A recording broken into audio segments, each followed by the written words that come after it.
we are now live here as well, going to God knows where it goes to, Yeah, Instagram, LinkedIn, YouTube, wherever. Hello, Sarah. How are you? I'm all right. Thanks, Fiona. Yeah, it's lovely to see you. It is. I'm sorry we're a little bit late starting, but there we go. As long as we're here, that's all that matters. Yeah, Now, you are a former nurse, yes, and you have now become an ADHD coach. yes. Tell me why. What was your journey? So, about 2 years ago, nearly 2 years ago, I got my formal ADHD diagnosis. And I had quite, that always opens quite a can of worms. So that led to quite a lot of information to process for me around ADHD and how that had affected me kind of all my life. And also the really fun part was that the perimenopause hit at the same time. And I think it'd been rumbling for quite a long time. And then it really upped its game. And I just started really, really struggling with daily life. I was also supporting my two wonderful children who are both neurodivergent. So there were lots of aspects of their lives that myself and my husband were supporting, and like elderly relatives and, running a home, working, etc. And, my mental health really took quite a big hit from it. So frameworks and systems which I'd really relied on all my life to manage my ADHD, even though I didn't know that's what it was, they really just sort of stopped working, or were barely working. So I was really, really struggling. And I spoke to a friend one day, and I just said, I've been thinking for a while, like I just didn't feel like I could go to work, and I was really struggling at work with just sort of keeping on top of my kind of mental health, and really feeling like imposter syndrome, really feeling I wasn't good enough. And a friend just said to me, she just said, come off the phone, and the first thing you do is you phone your GP and you say, I can't work, which is what I did. And that really Which must have started. been a very, very big decision to actually think, Oh, what I've got to do. I mean, that's huge. yeah. And that's what I think I'd been, I think we always try and pretend that we're coping and want to show the world that we're doing okay and we're managing. And I really wasn't managing at all, but I was so scared, I suppose, of what the future was. But I was thinking, I can't do this anymore. So I got signed off work for 3 months, and within that time frame, the first thing I did was got my HRT sorted for my perimenopause. And also the other thing I did was I got an ADHD coach. Now, I mean, the word coaching makes me cringe. And I just think, when it's that kind of cliche of, I'm a coach or a life coach. But this whole thing, I can't even remember how it happened, but I got an ADHD coach, and she was incredible. And it was the first time in my life that I really found somebody that really understood ADHD. They understood how my ADHD had shown up for me all my life, and they just got it. I've had times before where I've said to people, about kind of emotional dysregulation and things like that, which you get a lot with ADHD. And I've tried to explain that, and people just sort of say, oh, well, no one likes being rejected. Well, this is, and you get it in really extreme forms in ADHD. And they just understood these things. They got it. They didn't go, what's that? They'd walked in my shoes, and they supported me and helped me find goals and, ways to really work with my ADHD and find ways to really like myself and find ways that worked with my ADHD and not against it. Whereas before I tried, you're trying so hard to be normal, whatever that is. But it doesn't work when you've got ADHD. It just doesn't. You have to find other ways to work with it, to how you look at yourself, to how you are, how you show up in your life. And I found it so transformational that this person who was just championing me and working with me and helping me find these tools. And I thought, you know what? I would love to do this. And I had so many transferable skills from being a senior nurse for so long. And I thought, this is what I would love to do. I'd love to support other women, other people who have got ADHD, who are struggling, and also to because my children are neurodivergent as well, and I wanted, it just broke my heart that these kids are going through education being told they're wrong, that they're not doing things right, and actually, if it is undiagnosed ADHD, it's helping parents or, finding these tools. So these kids are growing up going, actually, I am okay, and I do things a bit differently, but that's okay, rather than I'm rubbish, I'm lazy, I can't do things. Whereas actually you can do them, but it's just how your ADHD shows up that can cause these issues. So it's interesting because you basically, so you didn't know that you had ADHD, but you've got the kids who do. So when you were looking at your kids, were you looking at it thinking, actually, that sounds just like I was? Or what was your early life like to leading up to this? And what did you do to get those coping strategies that then all fell apart at menopause? So when I was growing up, I always knew I'd always been an overthinker. I really overthink, and I've got inattentive ADHD, which is where it's internalized, where you ruminate, you overthink. It's like you've got like 100 computer tabs open in your head all at the same time, and you're always thinking about so many things at the same time, which is exhausting. So I always knew I was an overthinker. I've been told when I was younger, I am oversensitive. Again, this is a part of ADHD, is poor emotional regulation. There's a part of ADHD which is called rejection sensitive dysphoria, where the real or perceived rejection, you feel it. It's just like this tsunami of pain within you, and you just can't cope with it sometimes. And, that's really, really hard to deal with at times. And again, my coach helped me find ways to manage my RSD. Very poor concentration. I looked at some of my old school reports earlier. Well, it was actually last year now. And all of them are just, I was always talking. All of them said I had poor concentration, that I didn't stop talking, didn't pay attention. And that was me. I was always the one that didn't do the work, and, was that a bit of a pain child, I guess. But again, all these negative things that you can't do, and you're doing that wrong, and you're not fitting in. So there was sort of that, really. And yeah. Familiar, I must say. Okay. Yes, very, very, very tricky. So what sort of coping mechanisms did you put in place then to get you to perimenopause that because you've done well. You were a senior respiratory nurse, and you have achieved. Yes. Yeah. Well, I mean, a lot of it was just this sort of self-realization as well, that because I knew, again, other big parts of ADHD, I knew I interrupted people a lot. So I'm sorry if I do that. I've struggled with connecting and making friends with people. I have got some wonderful friends now, really, really great connections I've got with people, but I'd always really struggled, not really understood relationships and friendships, and and just this kind of it's I suppose some of the frameworks that I found were, I knew that sleep was really important, because if I didn't have enough sleep, I would really, really struggle. And again, with inattentive ADHD, it's exhausting. And I'd been to the doctor in my 30s. I didn't know what was wrong with me. I didn't know if I had cancer or what was going on, because I was permanently exhausted, so tired all the time. All my bloods came back normal. And I just didn't know, even when I had a good night's sleep, I was still really, really tired. So sleep was a bit of a kind of obsession. I think it is for most nurses anyway, especially when you're doing shift work, you're so obsessed with getting enough sleep. But I knew that I really struggled to function without the right amount of sleep. So kind of putting boundaries around my sleep was really important for me. And things like I was just trying really hard a lot of the time not to interrupt. The whole time I was talking to people thinking, don't interrupt them.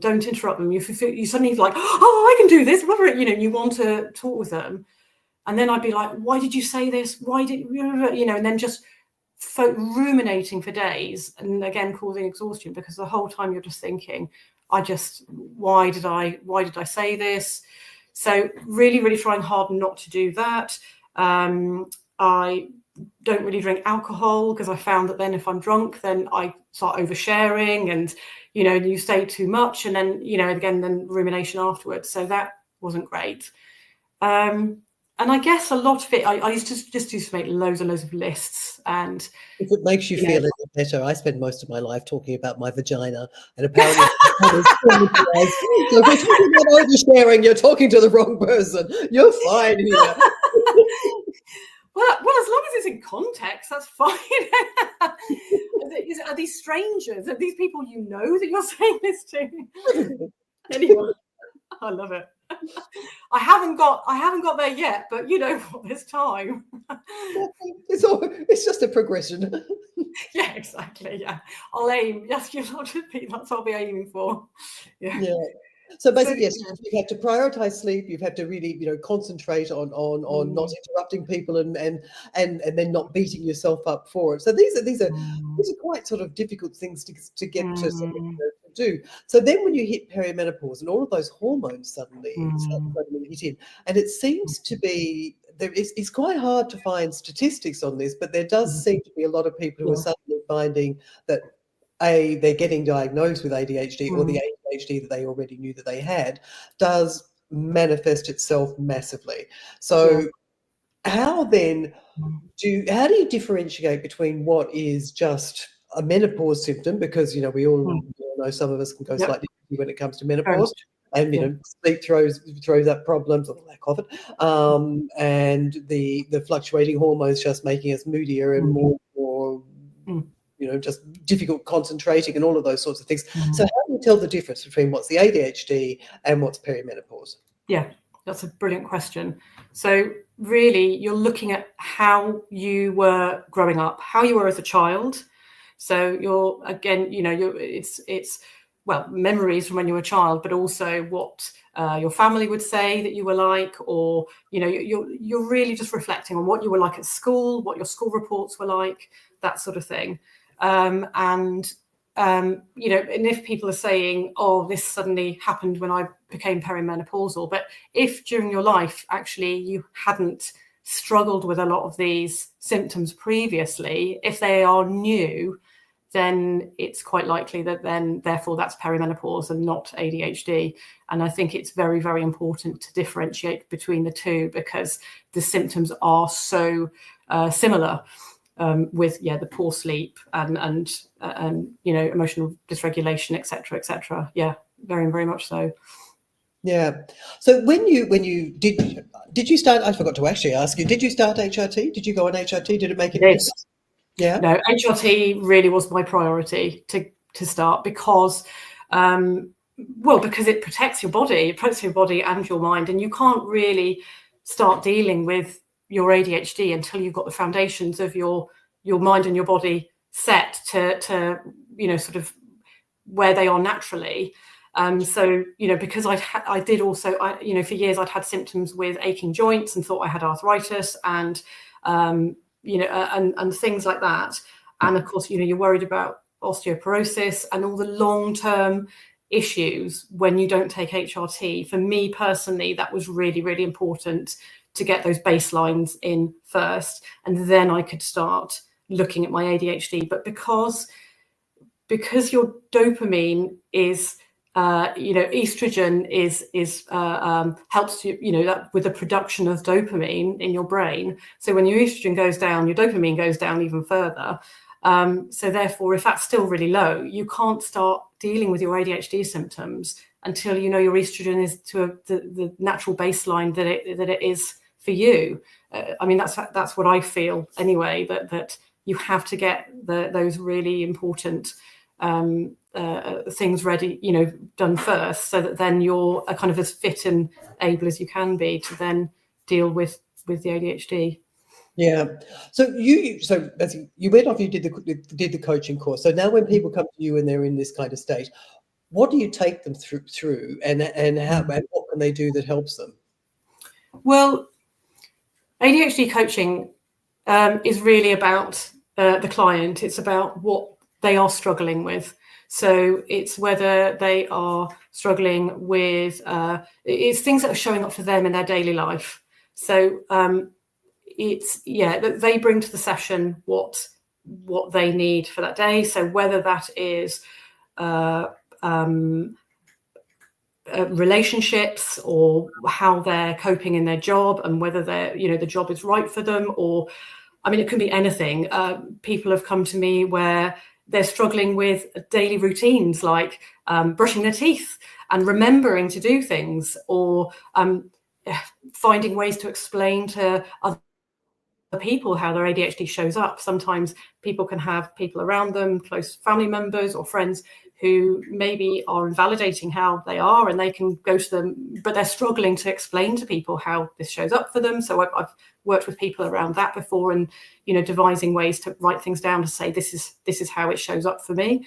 So they, but it can be anything. Some people are struggling because when you've got ADHD, you've got this interest-based nervous system. We love the sparkly, interesting, nice things, the fun things. And it's boring stuff that we put aside and we pretend it isn't happening. We don't, paying bills or putting the rubbish out is boring. So we're like, I'll do that some other time. And we don't do it. And then we feel rubbish about ourselves and tell ourselves we're lazy and, blah, blah, blah. But, it's finding these set routines for people so that they can manage these boring tasks, or can re-sparkleize them to make them a bit more interesting, so you can get these daily chores done. But it's finding the right tools for your toolkit for each person, because all of us are different. Our ADHD shows up differently for all of us. So for some people, managing emotional dysregulation is really, really important, because that can show up in really dangerous ways sometimes for people, because we can be very impulsive. We can say things really quickly that we might regret later. So, if you come to somebody and say, I talk about my vagina all the time and I don't want to. So it's like, right, okay, that's just an example, I don't get many people asking me that, by the way. But, yeah, it's always a first. But, it's just how your ADHD is showing up for you, and ways that you'd want it to look differently, and to say, I want to be able to pay my bills on time, or I want to be able to have to be able to cook meals for my children without feeling so overwhelmed or washed out. It could be so many things. How you feel with friendships, how things manifest, and if people are feeling they're not good enough. So but it's so specific all the time, but it can change. Yeah, it's a very, I mean, what you're describing there is a very broad range of things to actually sort of pinpoint and deal with. And I understand the boredom thing, because I think that sort of really just, while you were saying that, I was thinking to myself, perfect career to be a journalist, because every day or every couple of weeks, or depending on whether you're doing long or short format stuff, you've got something new and sparkly to deal with. And it does kind of it sort of keep going, especially if you are one of those people who finds 99.9% of life extremely dull. So, but for things that are that daily routine, that's hard. If you can't even get yourself through those kinds of things, that's And it's all about looking at people's strengths, where they're strong. We have a natural negative bias towards ourselves. We've told ourselves all our lives that we're not good enough, that we're lazy, that we're stupid. Because we learn, some of us might learn differently. I know I really struggle. My working memory has always been so bad, and I understand things, but ask me later on what it was about, I won't remember. I read books and I'll say to somebody, that was a really good book. Oh, what was it about? I don't know. I can't remember. I know I could tell you, there was a woman in it. But there's things like that if that's important to somebody, to say, I want to be able to remember a book I've read, or remember what it was about, then it's finding ways that you can remember it, and finding tools to do that. So it's just those little things in life. They're not big things. It's just everyday things that's showing up for you, where you're that you want to change so that they work better for you. Yeah. Are there, the other thing out of this, are there, apart from sleep, does exercise make a difference? Are there other lifestyle things? For you, not drinking. Sorry, I have a cold, so excuse me while I cough for a second. I blame my husband. Are there other sort of lifestyle things that people can put in place as well? that would make it just easier just to give some sort of, mental and physical routine at least. Yeah. Excuse me, sorry, I can't, if you hear my cat meowing. So I think exercise really, really does help. And I, just to get out, get in the fresh air. It doesn't have to be for a long time, but I think it makes a massive difference to people's mental health, just to get out and get a bit more clarity and just to be able to process what's in your head a little bit. And I think that, those endorphins as well, when you're exercising, even if it's, I'd say, just walking or doing something, a really short exercise, it doesn't have to be something really big. If you're thinking I have to join a gym and I have to do all this other stuff, then I think that's what can, then we feel overwhelmed and then we don't do it. And then you're like, oh, I didn't exercise and I'm really rubbish. So sometimes it's putting in these small little things that can help. And then you're like, I achieved that. That's great. And being kind to yourself and saying, even if I do a small bit of exercise, that's okay. It doesn't have to be something really big. We compare ourselves to others all the time and saying, they're doing that. And because they've done that and I can't do it, I'm rubbish. And then you don't do it. Then you sit on the sofa and then you go, I'm crap and I'm lazy and blah, blah, blah. But actually, these are wins. All of these things are wins. And going back to what I was saying about this natural negative bias we have against ourselves, and we've told ourselves these things. So it's a lot of the ADHD coaching, it's turning things around and looking at remembering positive things and rewiring your brain. There are studies which show that people that can reflect and remember positive memories, they've got better outcomes with their mental health.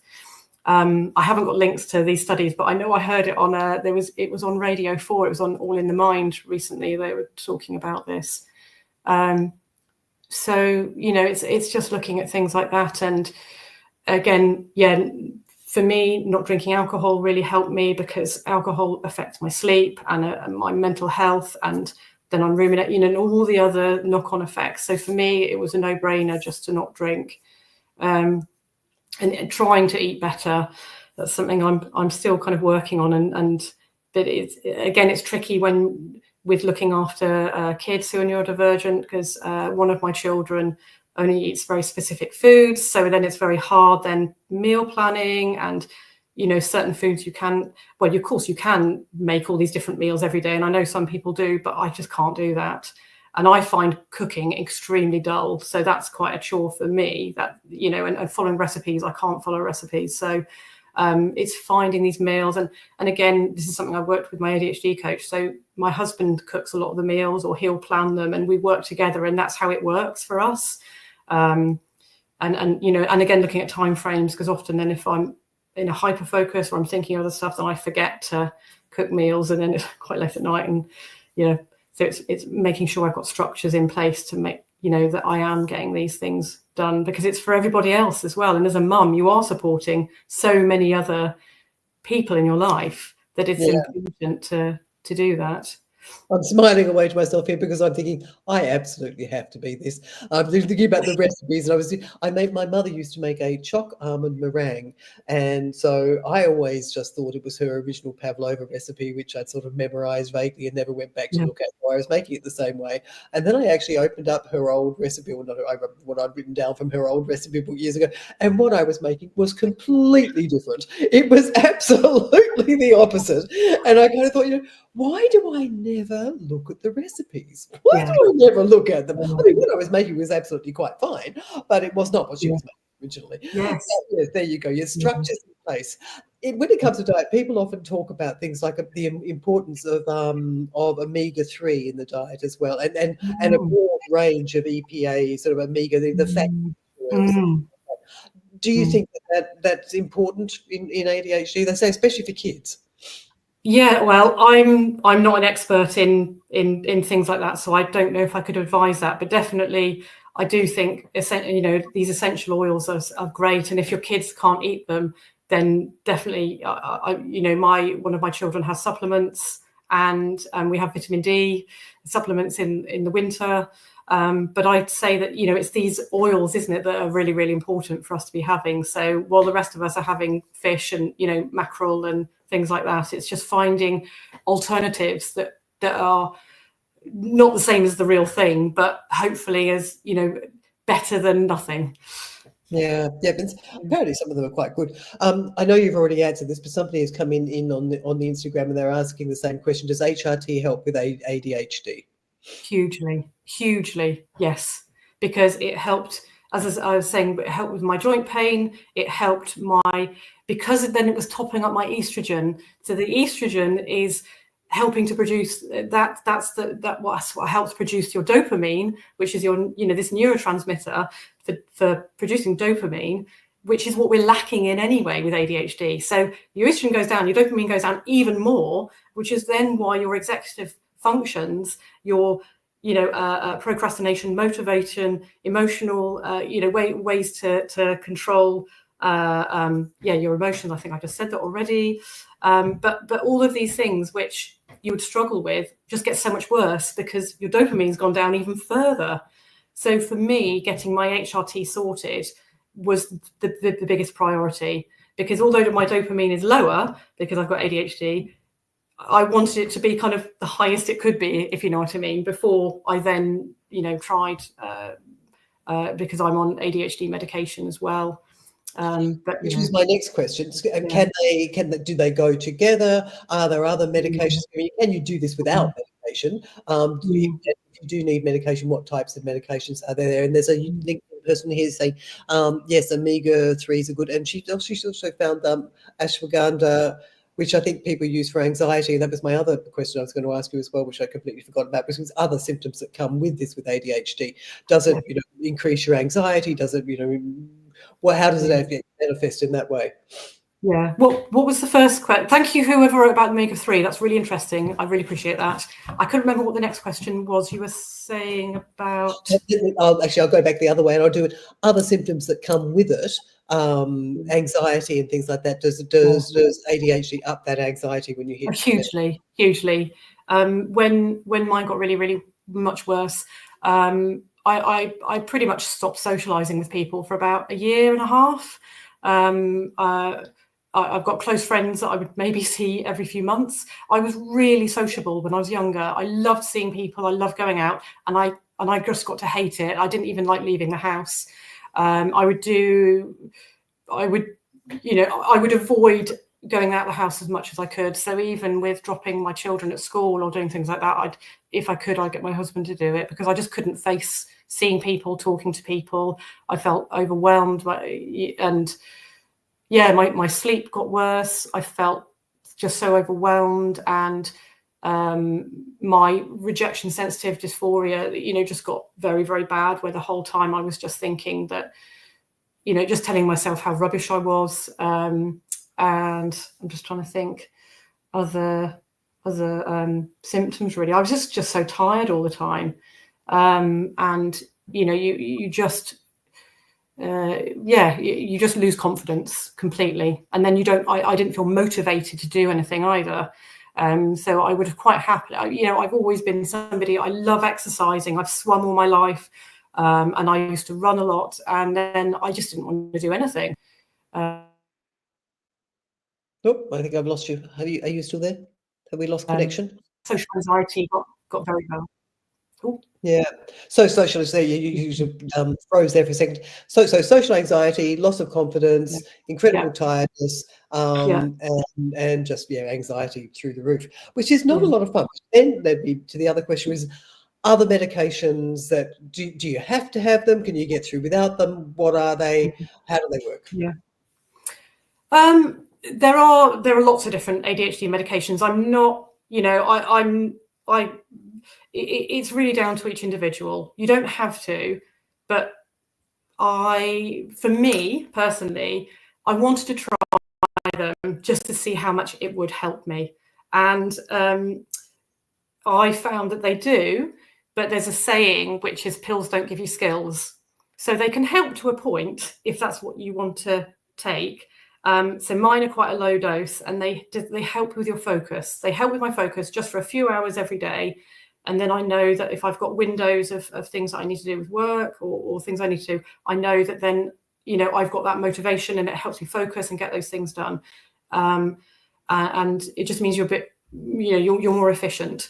So of course, there's different doses and different medications for HRT, for ADHD, but they have to be, monitored properly by a psychiatrist and or somebody who's trained in these medications.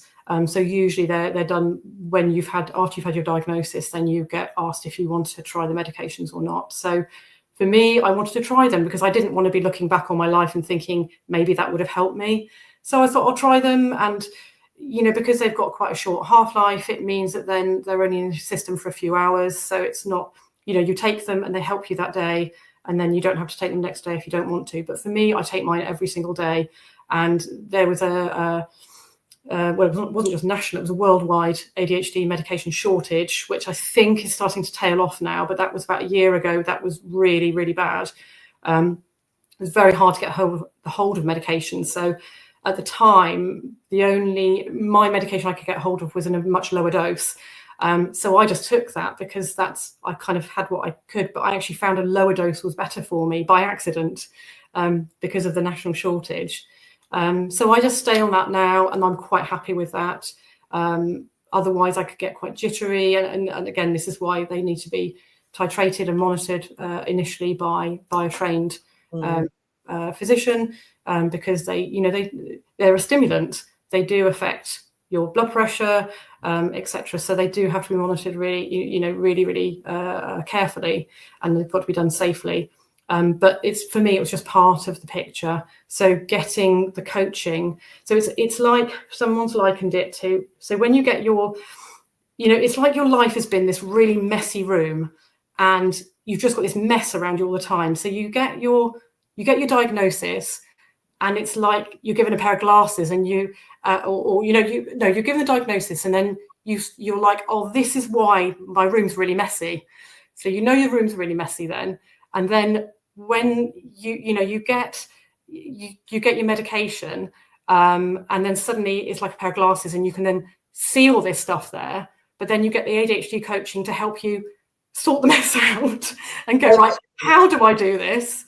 How do I do that works for me, that I can tidy this mess up or as much as I can, and find ways that I can consistently keep tidying it up throughout my life, which work for me. Because what works for me might not work for you. But it's just finding the things that need to help me be motivated to get what I need to get done, if that makes sense. Yeah. How much of a relief is it when you get the diagnosis? Do things sort of like fall into place when you suddenly go, oh, if only I'd known? Is it a relief? I would say it is a relief. It's quite sad, actually. It's quite stressful waiting to be assessed, because the whole time, isn't it? It's a long. Well, when I was lucky. I only had to wait 18 months, and that was, as I say, that was I actually had my assessment 2 years ago, so it was 18 months prior to that. But I would say it was quite emotional, because suddenly you think, this validates how I've been feeling all my life, and I'm not. I mean, for a while in my life, because I didn't know what was going on, I thought I was bipolar. I've been diagnosed with anxiety and depression, which are coexisting conditions with ADHD. And you just don't know what's going on. And, a lot of people, there's a huge debate always about whether people like labels or not. But for me, I got the label of ADHD, and I was like, now I can work with this and find how to deal with it. So I love labels, because then you can find what you need. So there's a lot of grief around it. There's a huge amount of mental processing. This is, again, for me, and I think it is quite common, is suddenly processing this, and day in, day out, and again, because my brain never stops working, I'm joining the dots continually, day after day after day after day, of like, this is why this happened. And I'm, constantly these memories from when I was younger, things that had happened, people I've spoken to, and you're just thinking, that's why I said this. This is why I did this. Oh, if only I hadn't said this. So, blah, blah, blah, blah. And the whole time you're kind of beating yourself up a bit and thinking, oh, I've wasted all this time. And if I'd only known, again, which is why I'm really passionate to support my children and to try and help other parents to support their kids and to know themselves and to not go throughout your whole life trying to, be something you're not. People liken it to, it's like you're a zebra, but you're trying your whole life to be a horse, and you're trying to be something you're not. And now it's like, celebrate being a zebra. I'm a zebra, so it's fine. And, that's great, rather than the whole time not being what you can't be and then telling yourself you're rubbish for it, if that makes sense. But certainly, I mean, I had a very serious eating disorder for 15 years. From when I was a teenager. I now know that's linked with ADHD. There are lots of studies which are showing links with obesity and eating disorders and ADHD, because we haven't got that dopamine. We need the dopamine. So then we're overeating, we're snacking, and again, that's our hyperfocus. We're obsessing with food, or addictions. A huge amount of addictive behaviors are now being linked with ADHD. I think at least half of the prison population are thought to have ADHD, and there's a huge screening program which is on at the moment, run by an amazing lady called Sarah Templeton, who's really working incredibly hard to try and help people in the prison system, because again, we're impulsive. We're all these attributes with ADHD that we've got, the impulsivity, the need for dopamine, I think that's down to a lot of why people can have these risky behaviors, and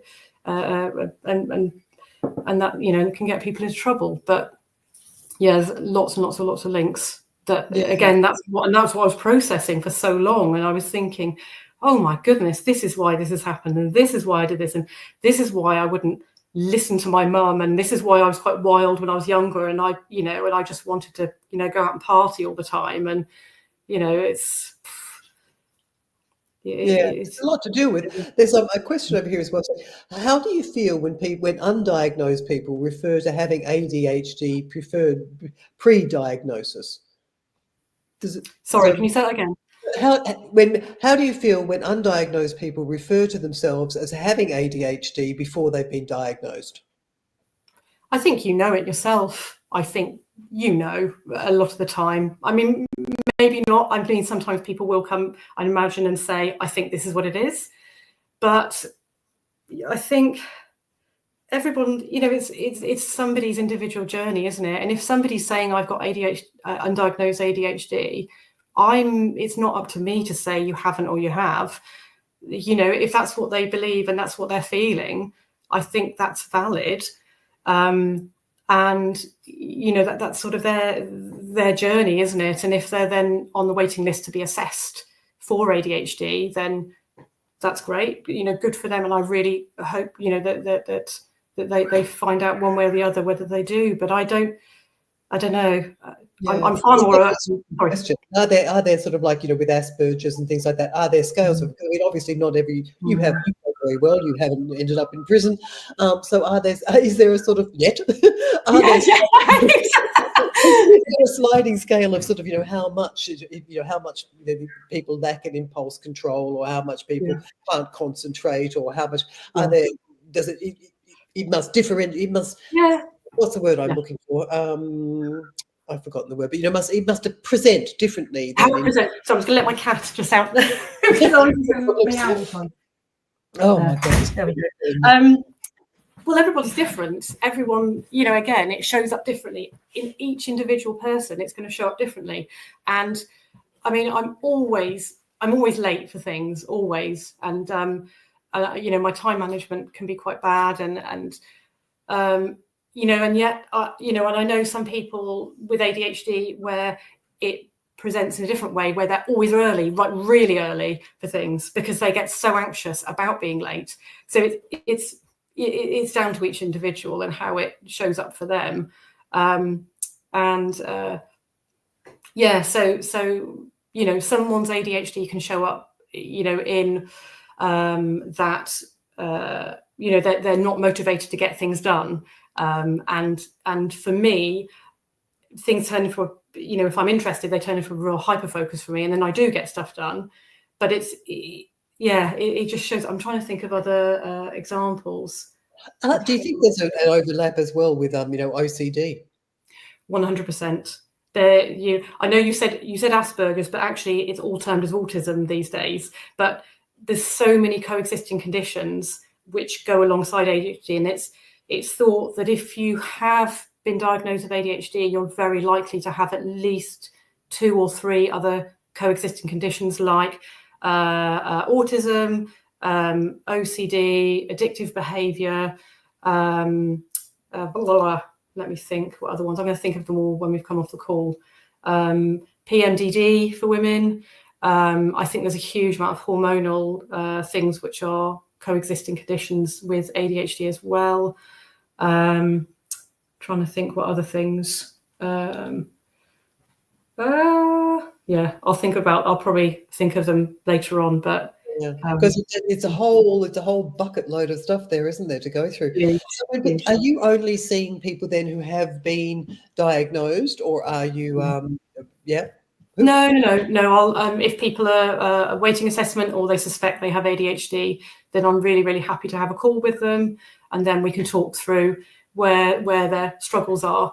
And actually, even if people haven't got ADHD as well, sometimes I work with family members, husbands or wives of people with ADHD who are saying, how can I support my partner, or how can I support my child to help them? So parents I work with sometimes as well, just because it's the person coming to you that's saying I need help with this, of where they've got these struggles. Yeah. In terms of with people then who are thinking that they have got, or they do have been diagnosed with it, what would be your takeaway message for them, just so that they know that they're not going completely barking mad and that there is a light at the end of their tunnel? Yeah, just that they are good enough, and there is help and support out there, which is really, really effective. I just found ADHD coaching so transformational for me, whereas other treatments hadn't ever worked, and now I know why. But I would just say that there is support out there, and people are talking about it more.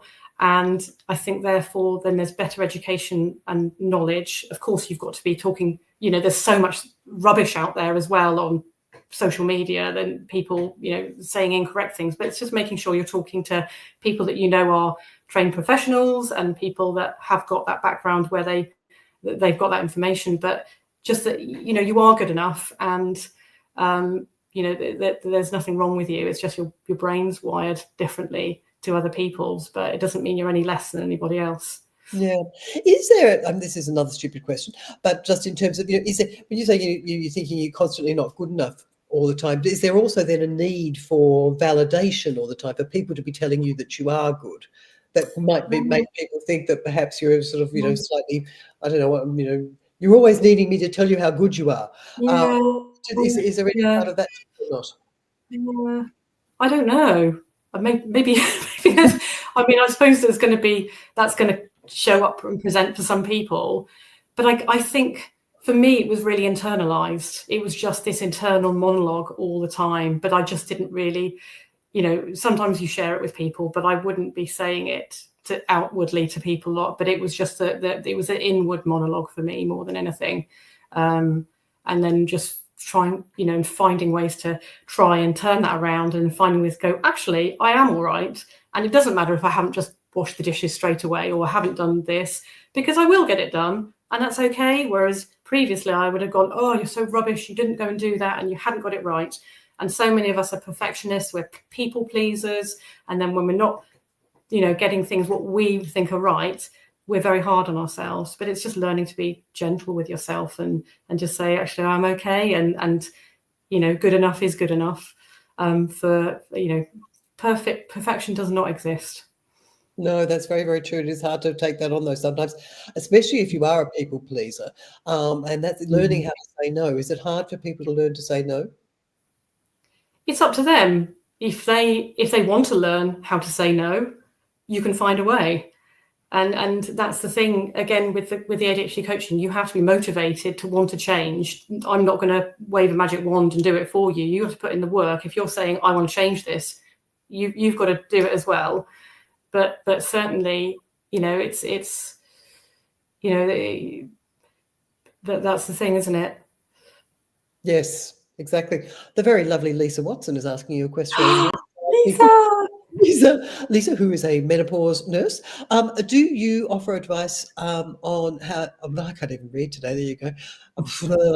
Do you offer advice how an adult can get a diagnosis and referral to a specialist via the GP? Yeah. What do they need to say to actually get sent on? Yeah, that's a really good question, Lisa. So if you want to get an assessment for ADHD, there's three things that you can do. You can either go down the NHS route, which is where everybody knows that the lists are years and years and years long. I'm still waiting for my NHS. I got my diagnosis was through shared care, where you go to your GP and you say to them, I'd like to go down it's the right to choose route. It's called shared care or right to choose. So you go and you say, I'd like to go with right to choose. So they ask you if your GP or your mental health nurse at your surgery says what your symptoms. They can do like a checklist, and if you score, higher or lower than a certain number, then there's an indication that it's likely you've got ADHD. Then you choose a private provider who you want to be assessed by, and then the GP sends that information to the private provider, and you're on their waiting list, and then they contact you after a certain period of time to then assess you for ADHD. You have to pay for that then? No, so it's right to choose, and that's with your GP, and it's free. Now, the theory with right to choose or shared care is that then when you have been diagnosed and you've had your medications, if you want the medication, you get them titrated. If you don't, then you just get referred back to your GP. But the theory is then you're titrated on the medication, you're on the right medication, it's safe for you, that's working, and then you get referred back to the GP, and then the NHS takes your care back on.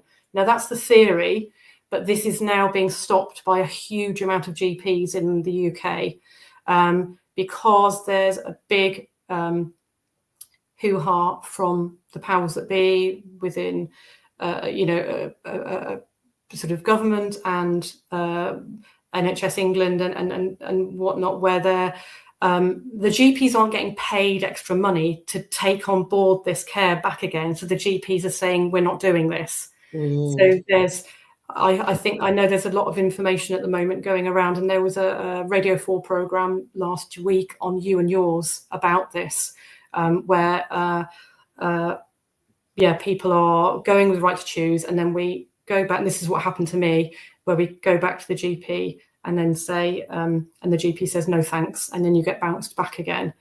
So on, which was a really good theory. So what they're saying is, certainly in Devon, where I am, what they're saying is once you've been assessed by the NHS, then we'll take you back. But mine was sent off at the same time as my right to choose. My NHS one was sent off at the same time, and I'm still waiting. So that was nearly 4 years ago. So I'm still waiting on my NHS one. There. You set up a system and then not remunerate the person who has to pick up the pieces on the other end. Yeah. That just makes bonkers. That makes no sense. Yeah, I know. And there's people out there who really need their medication to function, and they're not being allowed, they can't get hold of it. You can't blame the GP for that in the end, because really in the end, they've got to feed their family as well. Yeah.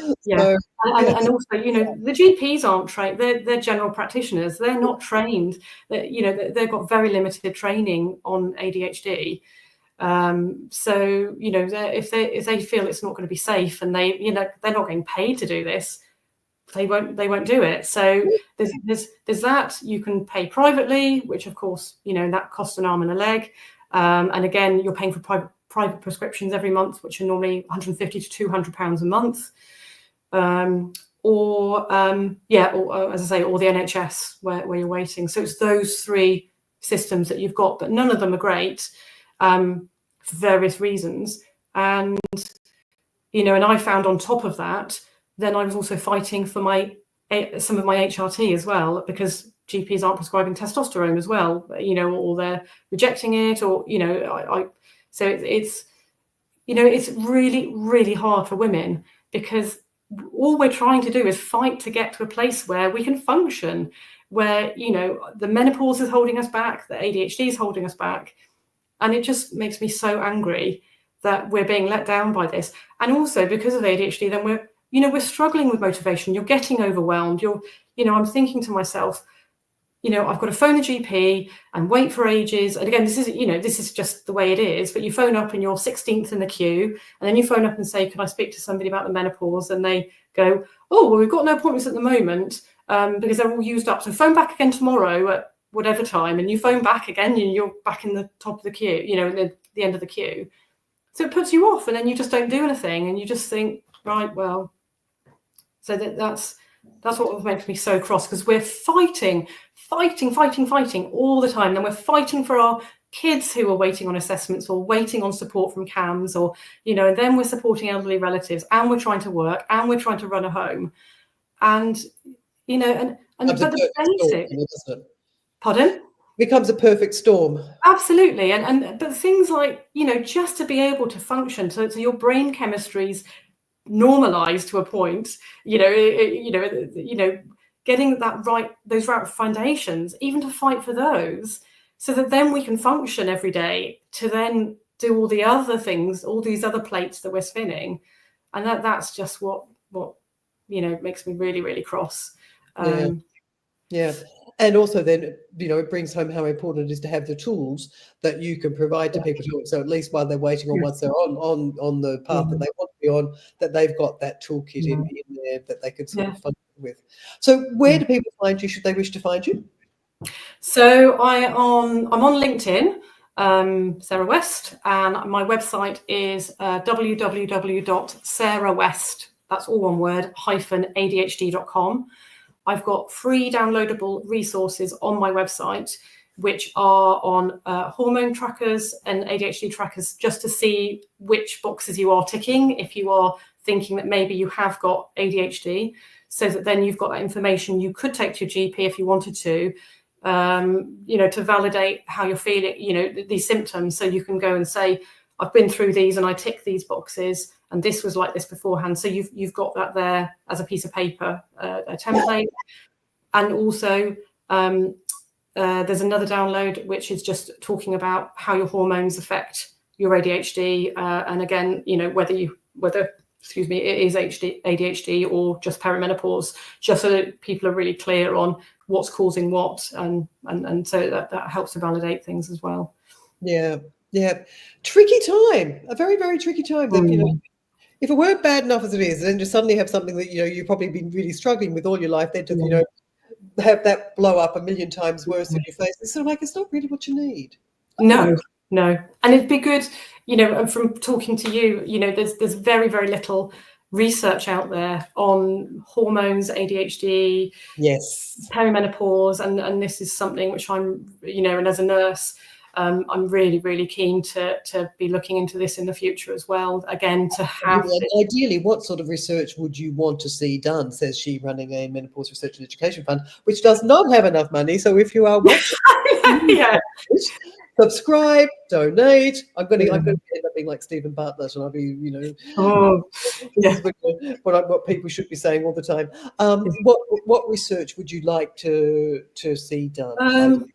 Just more proving these links with hormones, proving the links with ADHD, and how hormones affect ADHD, and how this could be affecting women and girls all their lives. As I said earlier, like things like PMDD, and these are theories that I feel are things like postnatal depression, or the extreme things that any parts really. I mean, just these links with hormones and neurodivergence, and how it's showing up for women when their hormones are fluctuating, and how it affects us in our daily lives.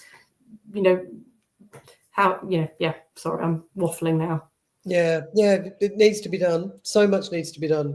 Yeah, definitely. Brilliant. All right, my darling, I will let you go and enjoy the rest of your day. And thank you so much for that, because it is an area that needs more research, needs more facilities thrown at it, obviously, and just more talking about. So I will talk to you, I'm sure, again at another stage. And thank you so much. You're very welcome. Thank you for inviting me, Fiona. It's been great. No problems. And I'll talk to you soon. Take care. Thank you. Bye.